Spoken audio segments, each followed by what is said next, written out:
Hello guys welcome to my new blog. आशा छ सबैजना सन्चै हुनुहुन्छ होला भनेर आज चाहिँ यो मेरो हातमा फ्लावर बुके देखेर छक्क पर्नुभएको होला साथीहरू।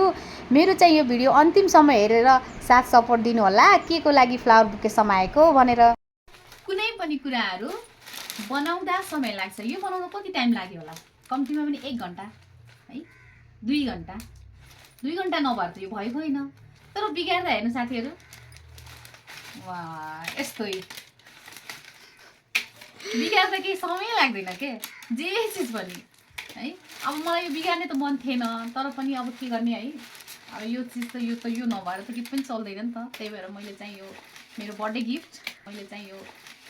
गिफ्ट म चाहिँ निकाल्दैछु है।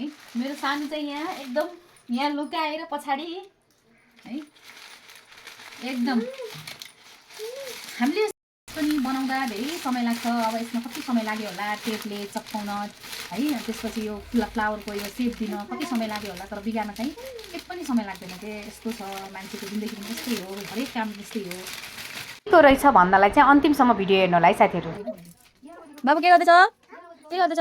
अहिले गाइज मसँग चाहिँ यो बुके 5000 को फ्लावर बुके दिनुभएको रहेछ मेरो नानीले। थ्याङ्क यू सो मच भन्न चाहन्छु उहाँलाई। र हजुरले पनि मेरो भिडियो अन्तिमसम्म हेरेर साथ सपोर्ट दिनुभएको भएर थ्याङ्क यू सो मच। मैले चाहिँ यसरी स्टिक वाइज गर्ने साथीहरू, किनभने मेरो बाबुले अलिक डिस्टर्ब गरेर रोइरहेको थियो अनि मैले चाहिँ पुरै पैसा कट पटाएको देखाएन, सरी।